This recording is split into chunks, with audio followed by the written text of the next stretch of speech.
Breaking news చూస్తున్నాం. 2023 assembly ఎన్నికల తర్వాత తెలంగాణ రాజకీయాలు పూర్తిగా మారిపోయాయి. ఊహించని రీతిలో బీఆర్ఎస్ పార్టీ ఓటమిని చవి చూసింది. అప్పుడు మొదలైన పతనం ఇప్పటికీ కొనసాగుతూనే ఉంది.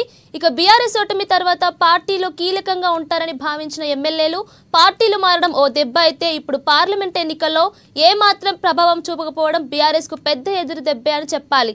ఇక దీనిపై పూర్తి డీటెయిల్స్ మా నిజామాబాద్ ప్రతినిధి నవీన్ అందిస్తారు. చెప్పండి నవీన్. అంటే బీఆర్ఎస్ పార్టీ ఇప్పుడు పూర్తిగా భూస్థాపితమైన పరిస్థితి కనిపిస్తుంది. ఎందుకంటే దీనికి ప్రధాన కారణం మొన్న జరిగినటువంటి పార్లమెంట్ ఎన్నికల్లో బీఆర్ఎస్ అభ్యర్థికి డిపాజిట్ కూడా దక్కని పరిస్థితి ఉందని చెప్పవచ్చు. అయితే కేవలం మొన్న జరిగినటువంటి పార్లమెంట్ ఎన్నికల్లో 40,000 కూడా ఇటు బీఆర్ఎస్ అభ్యర్థికి రాకపోవడంతో కూడా పూర్తిగా ఇటు నిజామాబాద్ జిల్లాలో ఇటు కారు గుర్తుమడత పూర్తిగా అదల్ పతాలానికి పోయిన పరిస్థితి ఉందని చెప్పొచ్చు. దీనికి ప్రధాన కారణం ఇటు నిజామాబాద్ జిల్లాలో కవిత లేని లోటు స్పష్టంగా తెలుసు అని చెప్పవచ్చు. ఎందుకంటే తెలంగాణ వచ్చిన తర్వాత కవిత అన్ని తానై పూర్తిగా పార్టీని ఒక స్థాయికి తీసుకెళ్లిన పరిస్థితి కనిపిస్తుంది. తెలంగాణ వచ్చిన తర్వాత ఇటు జరిగినటువంటి అసెంబ్లీ ఎన్నికల్లో కావచ్చు, పార్లమెంట్ ఎన్నికల్లో పూర్తిగా బీఆర్ఎస్ పార్టీ క్లీన్ స్వీప్ కొట్టిన పరిస్థితి. తెలంగాణ వచ్చిన తర్వాత మొత్తం నిజామాబాద్ జిల్లాకు సంబంధించి పూర్తిగా 5 స్థానాలు బీఆర్ఎస్ పార్టీ కైవసం చేసుకుంది. దాంతో పాటు ఒక ఎంపీ స్థానం ఎంపీగా కూడా సీఎం కేసీఆర్ కూతురు కల్వకుంట్ల కవిత గెలుపొందారు. అయితే తర్వాత జరిగినటువంటి అసెంబ్లీ ఎన్నికల్లో రెండోసారి జరిగినటువంటి అసెంబ్లీ ఎన్నికల్లో కూడా బీఆర్ఎస్ పార్టీ మొదటిసారి ఎలా అయితే క్లీన్ స్వీప్ కొట్టిందో పూర్తిగా 5 స్థానాలు కూడా కారు జారు కొనసాగిన పరిస్థితి మాత్రం కనిపిస్తుంది. అయితే మొన్న జరిగినటువంటి అసెంబ్లీ ఎన్నికల్లో కవిత కూడా పార్టీకి దూరంగా ఉంటూ వస్తారు. అయితే మొన్న పార్లమెంట్ ఎన్నికల్లో రెండోసారి జరిగినటువంటి పార్లమెంట్ ఎన్నికల్లో కవిత ఓడిపోవడంతో కూడా జిల్లాకు ముట్టడుగా కవిత ఉన్న పరిస్థితి కనిపిస్తుంది. దాంతో పూర్తిగా కార్యకర్తలకు కూడా పరిస్థితి అగమ్య గోచరంగా మారిన పరిస్థితి కనిపిస్తుంది. అయితే మొన్న జరిగినటువంటి అసెంబ్లీ ఎన్నికల్లో కాస్త కవిత అన్ని తానై పర్యటించినప్పటికీ కూడా కేవలం 5 స్థానాల్లో కేవలం బాల్కొండ నియోజకవర్గం మాత్రమే బీఆర్ఎస్ పార్టీ గెలుపొందగా పూర్తిగా ఇటు అప్పటికే 4 స్థానాల్లో బీఆర్ఎస్ పార్టీ ఓడిపోయిన పరిస్థితి ఉందని చెప్పొచ్చు. దీంతో అప్పటికే సగం పూర్తిగా ఇటు తన ఉనికి కొలిపినట్టు బీఆర్ఎస్ పార్టీ మొన్న జరిగినట్టు పార్లమెంట్ ఎన్నికల్లో ఆ పార్టీ అభ్యర్థి బజిరి గోవర్ధన్ కూడా డిపాజిట్ దక్కకపోవడంతో కూడా పూర్తిగా పార్టీ కార్యకర్తలుగా అగమ్య గోచర పరిస్థితి ఏర్పడని చెప్పొచ్చు. ఇప్పుడు దీనికి ప్రధాన కారణం ఇటు కవిత లేని లోటు, దాంతో పాటు కవిత లోటు తీర్చే నాయకులు కూడా ఇక్కడ లేకపోవడం స్పష్టంగా చెప్పవచ్చు. ఇటు కేసీఆర్ కావచ్చు, కేటీఆర్ కావచ్చు, హరీష్ రావు కూడా ఇక్కడ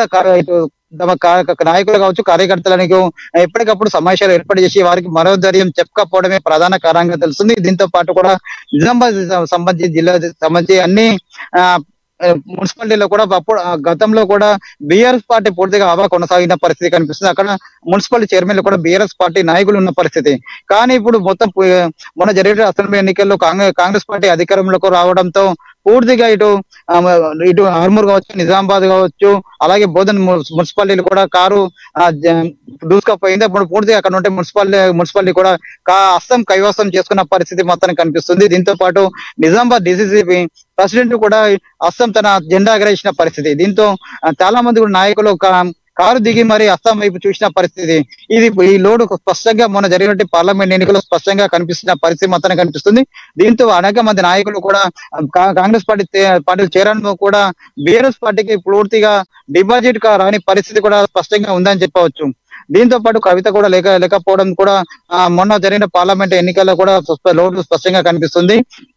దీంతో పాటు కూడా నిజామాబాద్ మున్సిపాలిటీ సంబంధించిన అనేక మంది కార్పొరేటర్లు కూడా ఇటు బీజేపీ పార్టీ వైపు చూడడం, వైపు కాంగ్రెస్ పార్టీ వైపు కూడా చూడడం కూడా స్పష్టంగా మొన్న వచ్చిన ఫలితాలు కూడా ప్రధానంగా దానిపై కూడా ప్రభావం చూపిన పరిస్థితి ఉందని చెప్పొచ్చు. మొత్తం మీద నిజామాబాద్ జిల్లాలో ఒకవైపు ఊపిన బట్టి కారు పార్టీ మాత్రం ఇప్పుడు పూర్తిగా తన ఉనికి మాత్రం కోల్పోయిన పరిస్థితి మాత్రం స్పష్టంగా ఉందని చెప్పొచ్చు. దీంతో ఇటు అనేక మంది బీఆర్ఎస్ పార్టీ నాయకులు కాంగ్రెస్ వైపు పాటు బీజేపీ వైపు కూడా చూస్తున్న పరిస్థితి ఉందని చెప్పొచ్చు. దీంతో పాటు నిజామాబాద్ జిల్లా అధ్యక్షుడు జీవన్ రెడ్డి కూడా ఎప్పుడు ఇటు జిల్లాకు రాకపోవడం, ఓడిపోయినప్పటి నుంచి ఎమ్మెల్యేగా అప్పటి నుంచి కూడా జిల్లాకు రాకపోవడం, ఇటు కార్యకర్తలకు మీరు సమావేశాలు ఏర్పాటు చేసి వారికి మనోస్థైర్యం కూడా చెప్పకపోవడం కూడా ప్రధాన కారణం చెప్పవచ్చు.